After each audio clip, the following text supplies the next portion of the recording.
Very good morning everyone. So myself is MD Yahya and today we are going to deal about something that is about the plasmid vector, cloning vector. कि cloning vector क्या होता है, ठीक है. cloning vector क्या है, from the chapter biotechnology principles and process. सबसे पहले बात करते हैं क्लोनिंग की. देखो क्लोनिंग वेक्टर का यहाँ पे कुछ पॉइंट्स लिखा हुआ है.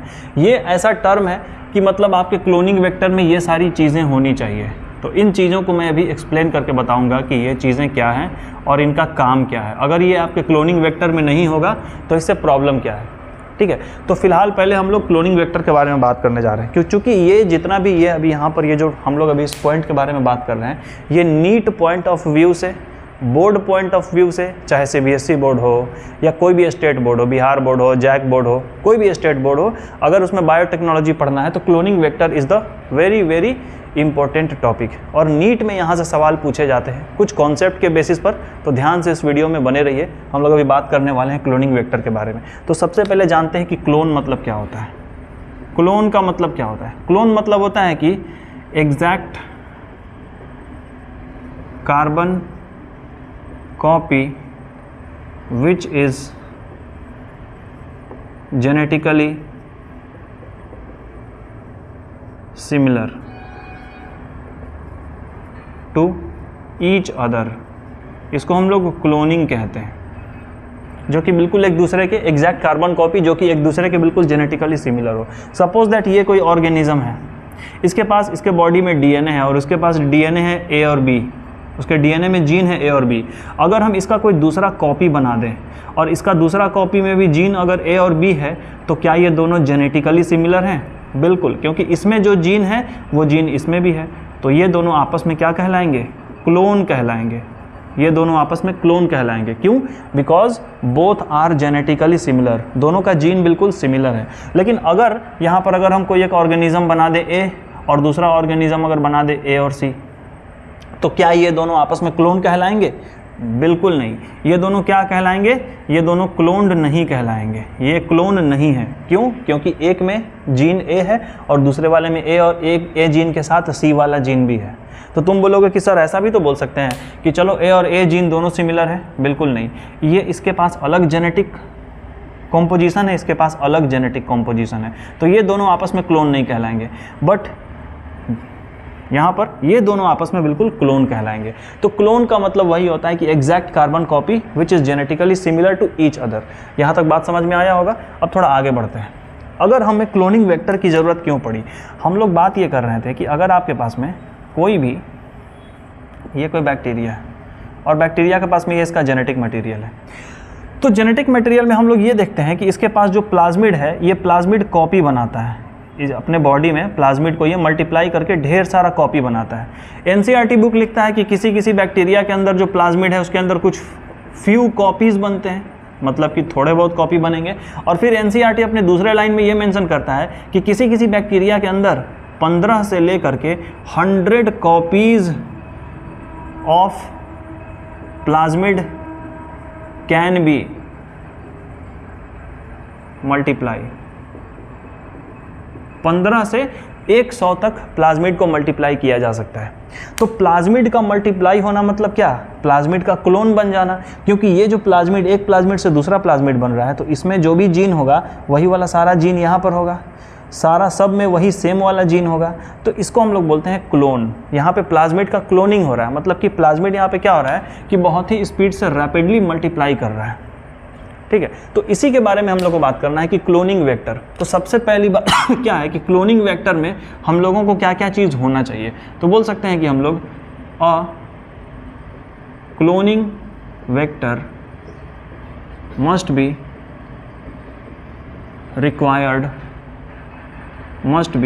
Required following feature. कुछ फीचर्स होने चाहिए. जैसे कि नंबर 1 फीचर, उसमें ओरी साइट हो. बात करेंगे कि ओरी साइट क्या होता है. दूसरा रिकॉग्निशन साइट हो और तीसरा सेलेक्टेबल मार्कर हो. तो अभी आज के इस टॉपिक में, आज के इस लेक्चर में हो सकता है सेलेक्टेबल मार्कर के बारे में हम बहुत डिटेल में बात ना कर सकें. हो सकता है रिकॉग्निशन साइट के बारे में बहुत डिटेल में बात ना हो पाए, लेकिन ओरी साइट के बारे में फ़िलहाल बात कर लेते हैं और इन सबों को अगले छोटे छोटे लेक्चर में हम वीडियो लेक्चर इसका बना देंगे। तो फिलहाल अभी हम लोग बात करते हैं रिकॉग्निशन साइट के बारे में, ठीक है। तो देखते हैं कि ओरी साइट के बारे में कि ओरी साइट क्या होता है। तो चलिए बात करते हैं ओरी साइट के बारे में। ओरी साइट क्या है? तो चूँकि हम लोग बात ये कर रहे थे कि अगर ये कोई बैक्टीरिया है, हमने क्या किया है कि इसके बॉडी से हमने इस प्लाज्मिड को बाहर निकाल लिया। अपने पास में एक जीन ऑफ इंटरेस्ट है, यहाँ पर हमारा जीन ऑफ इंटरेस्ट है, चाहे कोई भी जीन है जिसे हम मल्टीप्लाई करना चाहते हैं। जीन ऑफ इंटरेस्ट मतलब क्या है? जिसको हम लोग चाहते हैं उसका ढेर सारा कॉपी बन जाए, तो इसको हम लोग यहाँ पर कट कर देंगे और कट रेस्ट्रिक्शन एंजाइम से कट किया जाएगा और इसको भी रेस्ट्रिक्शन एंजाइम से कट किया जाएगा और आपके इस जीन को ला करके, जीन ऑफ इंटरेस्ट को ला करके यहाँ पर फिट कर दिया जाएगा। तो अब आपका ये क्या कहलाएगा? ये कहलाएगा रिकॉम्बिनेंट डीएनए, ये कहलाएगा। और इस रिकॉम्बिनेंट डीएनए को हम लोग क्या करेंगे? किसी दूसरे बैक्टीरिया के बॉडी में एंटर कर देंगे। सपोज दैट ये है ई कोलाई, इस रिकॉम्बिनेंट डीएनए को आपने इसके बॉडी में इंसर्ट कर दिया। तो अब ये कैसा बैक्टीरिया है? ये हो गया रिकॉम्बिनेंट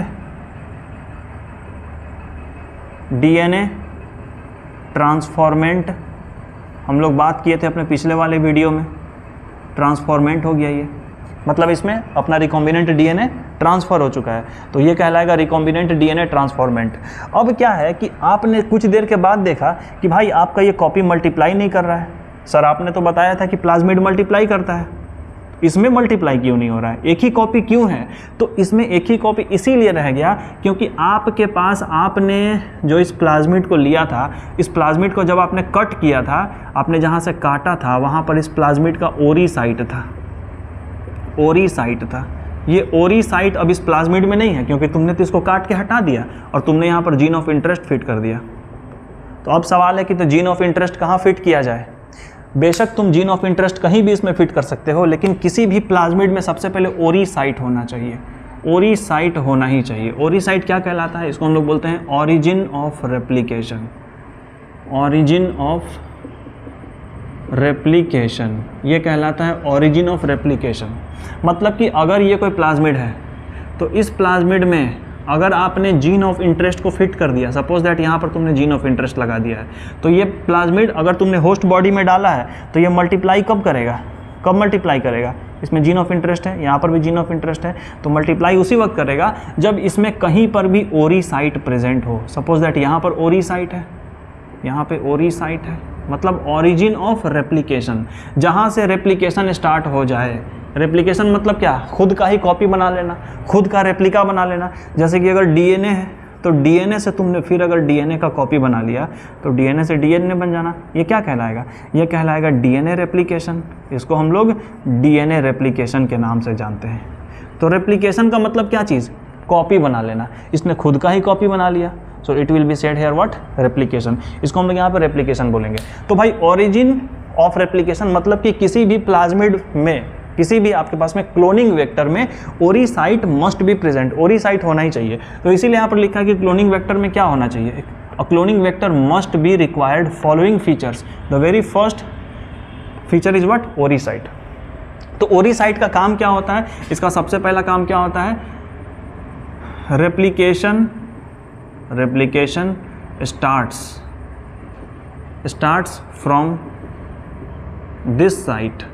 इस साइट से रेप्लिकेशन स्टार्ट होगा। कहाँ से भाई? ओरी साइट से। ओरी साइट का दूसरा काम भी है। ओरी साइट का दूसरा काम क्या है कि आपने अगर इसमें ओरी साइट है, अगर आपने इसको ट्रांसफ़र कर दिया किसी भी बैक्टीरिया के बॉडी में, तो इसका कितना कॉपी बनेगा? 3 कॉपी बनेगा, 50 कॉपी बनेगा, 100 कॉपी बनेगा। तो ये नंबर ऑफ कॉपी किस पर डिपेंड कर रहा है? So number of copies depend again on the ओरी साइट। ये ओरी साइट पे ही नंबर ऑफ कॉपी डिपेंड करता है। मतलब आपका ओरी साइट ये बताएगा कि इस प्लाज्मिड का कितना कॉपी बनाना है। अगर 3 कॉपी बन रहा है तो किसके वजह से? ओरी साइट के वजह से। अगर इसमें नंबर ऑफ कॉपी 50 बन जाए, 50 अगर बन जाए, 50 में आपका जीन ऑफ इंटरेस्ट है, तो इसका मतलब क्या है? 50 में अगर जीन ऑफ इंटरेस्ट है तो 50 कॉपी क्यों बन गया? क्योंकि इसका ओरी साइट ऐसा है जो बता रहा है कि हमको 50 कॉपी बनाना है। तो ओरी साइट क्या करता है? ओरी साइट क्या करता है? इट ऑल्सो डिसाइड, स्पेलिंग वगैरह इधर उधर हो सकता है, इधर उधर हो सकता है, ठीक है। It also decide the number of copy of plasmid. ये नंबर ऑफ कॉपी, प्लाज्मिड के नंबर ऑफ कॉपी को भी ये ओरी साइट ही कंट्रोल करता है। डिसाइड नहीं बोल सकते हैं, बोल सकते हैं कंट्रोल, कंट्रोल बोल सकते हैं। कितना कॉपी बनना है ये कंट्रोल करेगा। ठीक है, तो ये था ओरिसाइट के बारे में। इतना बात समझ में आया है? तो ओरिसाइट का यहाँ पे ये 2 फंक्शन है मेन। अब आगे बढ़ते हैं थोड़ा सा, अभी थोड़ा सा बात कर लेते हैं रिकॉग्निशन साइट के बारे में। इसको मिटा दें, चलिए मिटा देते हैं। अब रिकॉग्निशन साइट थोड़ा, तो रिकॉग्निशन साइट क्या है? रिकॉग्निशन साइट में एक्चुअली हम लोग ये देखते हैं कि जो भी अपने पास में प्लाज्मिड है, हमने किसी प्लाज्मिड को बैक्टीरिया के बॉडी से बाहर निकाला, अपने पास में अलग अलग रेस्ट्रिक्शन एंजाइम है। रेस्ट्रिक्शन एंजाइम एनसीईआरटी में बहुत सारा दिया हुआ है। ठीक है, रेस्ट्रिक्शन एंजाइम क्या करता है? रेस्ट्रिक्शन एंजाइम का काम क्या है? Cut the DNA fragment into small pieces. ये क्या करेगा? छोटे छोटे पीस में डीएनए फ्रैगमेंट को कौन तोड़ देता है? Restriction enzyme. अगर आपका डीएनए है तो उसको छोटे छोटे पीसेस में रेस्ट्रिक्शन एंजाइम तोड़ देता है। तो रेस्ट्रिक्शन एंजाइम बहुत सारा है, जैसे कि BAM-H1, HIND-2, एनसीईआरटी में बहुत सारा एग्जाम्पल दिया हुआ है। HIND-3, EcoR1 ऑल्सो, SAL1, इसके बारे में हम लोग बातें करेंगे।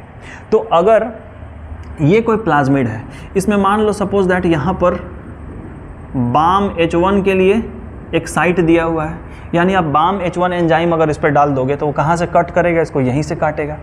यहाँ पर सपोज दैट आपने क्या किया है? EcoR1 का एक साइट बना दिया है, यानी EcoR1 डालोगे तो वो कहाँ कट करेगा? यहाँ कट करेगा। आपने मान लो यहाँ पर आपने SAL1 के लिए आपने साइट बना दिया, सपोज दैट यहाँ पर HIND-2 का साइट है। तो ये सब अलग अलग रिकॉग्निशन साइट है। अगर आप इस एंजाइम को अगर आप यहाँ पे डालोगे, इस पूरे ही प्लाज्मिड पे आप इस BAM-H1 को आपने यहाँ पर डाला, तो BAM-H1 कहाँ से कट करेगा? अपने BAM-H1 साइट पर जाके ही कट करेगा। अपने साइट को ये पहचान लेगा, जिसको हम बोलते हैं रिकॉग्निशन साइट। तो BAM-H1 अपने साइट को रिकॉग्नाइज कर लेगा और इसको यहीं पर ला करके कट करेगा। तो यहाँ पर ये BAM-H1 का, इस पूरे ही प्लाज्मिड में BAM-H1 का रिकॉग्निशन साइट कहाँ पर है? यहाँ पर है। अगर EcoR1 हमने डाला तो EcoR1 कहाँ से काटेगा? यहाँ पर काटेगा। तो रिकॉग्निशन साइट क्या होता है? रिकॉग्निशन साइट एक ऐसा जगह होता है किसी भी प्लाज्मिड में जो ये बताता है कि उस एंजाइम को कहाँ पर जाकर के कट करना है। ठीक है, तो रेस्ट्रिक्शन रिकॉग्निशन साइट यही है। तो अगर आपके पास में कोई प्लाज्मिड है, ठीक है, आपके पास में ये प्लाज्मिड है, आपने प्लाज्मिड बना लिया, अब आपको इस प्लाज्मिड को कट करना है और आप चाहते हैं कि आप इसको EcoR1 एंजाइम से कट करें। EcoR1 इसका जो रिकॉग्निशन सीक्वेंस है वो क्या है? GAATTC। अगर ये 5 प्राइम है तो ये 3 प्राइम है, तो इधर इसका 5 प्राइम क्या हो जाएगा? GAATTC। ये इसका 3 प्राइम हो गया। तो EcoR1 कहाँ पे कट करता है? G और A के बीच में कट लगाता है, G और A के बीच में कट लगाता है। तो अगर आप चाहते हैं कि इस प्लाज्मिड को हम EcoR1 से कट करेंगे और इसमें आपने SAL1 का रिकॉग्निशन साइट है, इसमें HIND-2 का रिकॉग्निशन साइट है, इसमें यहाँ पर BAM-H1 का साइट है, BAM-H1 का रिकॉग्निशन साइट है। लेकिन अगर इस प्लाज्मिड में अगर EcoR1 का रिकॉग्निशन साइट नहीं है, यानी कि अगर इस पूरे प्लाज्मिड में कहीं पर भी अगर ये वाला सीक्वेंस नहीं मिलेगा, तो EcoR1 क्या करेगा? क्या EcoR1 इसको कट कर पाएगा? नहीं कट कर पाएगा, क्योंकि EcoR1 इसके किसी भी साइट को पहचान ही नहीं पाएगा, क्योंकि BAM-H1 का अपना सीक्वेंस है, ठीक है, जो कि एनसीईआरटी बुक में नहीं दिया हुआ है। एनसीईआरटी बुक में हम लोग को सिर्फ EcoR1 के बारे में पढ़ना है कि EcoR1 का जो रिकॉग्निशन सीक्वेंस है वो सीक्वेंस GAATTC है, ठीक है। तो EcoR1 का इसमें कहीं पर भी रिकॉग्निशन सीक्वेंस नहीं है, तो EcoR1 से क्या हम इस प्लाज्मिड को काट सकते हैं? नहीं काट सकते हैं। तो अगर यहाँ पर रिकॉग्निशन साइट नहीं होगा तो हम इसको कट नहीं कर पाएंगे और इसमें कोई भी जीन ऑफ इंटरेस्ट को फिट कर पाएंगे क्या? फिट नहीं हो पाएगा। तो इसीलिए अगर आपको इस प्लाज्मिड को अगर कट करना है तो इसमें कोई ना कोई साइट होना चाहिए जो कि EcoR1 का। तो क्या इस प्लाज्मिड को EcoR1 से कट किया जा सकता है? बिल्कुल सर, देखिए यहाँ पर EcoR1 के लिए एक साइट दिखाई दे रहा है, मतलब कि इस प्लाज्मिड को हम EcoR1 से कट कर सकते हैं, काट सकते हैं और इसमें कोई जीन ऑफ इंटरेस्ट फिट कर सकते हैं। क्या इस पूरे प्लाज्मिड को क्या तुम कहीं भी PST1 से कट कर सकते हो क्या? PST1 भी एक रेस्ट्रिक्शन एंजाइम है। तो तुम बोलोगे नहीं सर, ये प्लाज्मिड PST1 से कट नहीं हो पाएगा, क्योंकि इसमें PST1 का कहीं पर भी रिकॉग्निशन साइट हमको दिखाई नहीं दे रहा है। इसमें अलग अलग सब का रिकॉग्निशन साइट है, लेकिन PST1 का कोई भी यहाँ पर रिकॉग्निशन साइट नहीं है। तो रिकॉग्निशन साइट वो साइट होता है जहाँ पर कोई भी रेस्ट्रिक्शन एंजाइम अपना असर दिखाना शुरू करता है और उस पूरे प्लाज्मिड को कट कर देता है। तो रिकॉग्निशन साइट क्या है? The site where any kind of where the restriction enzyme can act. ऐसा साइट जहाँ पर रेस्ट्रिक्शन एंजाइम कुछ अपना असर दिखा सके, उसे हम लोग रिकॉग्निशन साइट कहते हैं। तीसरा है सेलेक्टेबल मार्कर, लेकिन इस सेलेक्टेबल मार्कर के बारे में हम लोग इस क्लास में नहीं पढ़ेंगे, बल्कि अगले क्लास में बात करेंगे कि सेलेक्टेबल मार्कर क्या कहलाता है। ठीक है, तो ये था आज का एक छोटा सा क्लास, और अभी बहुत ज़्यादा डिटेल्स में बात हुआ नहीं है। हम लोग अभी और भी बात करेंगे कि एक अच्छे प्लाज्मिड में और क्या क्या क्वालिटी होना चाहिए। तो सेलेक्टेबल मार्कर के बारे में अगले क्लास में। आज के लिए बस इतना ही। अगर इसका लेना चाहते हो screenshot, so you can take. Thank you everyone.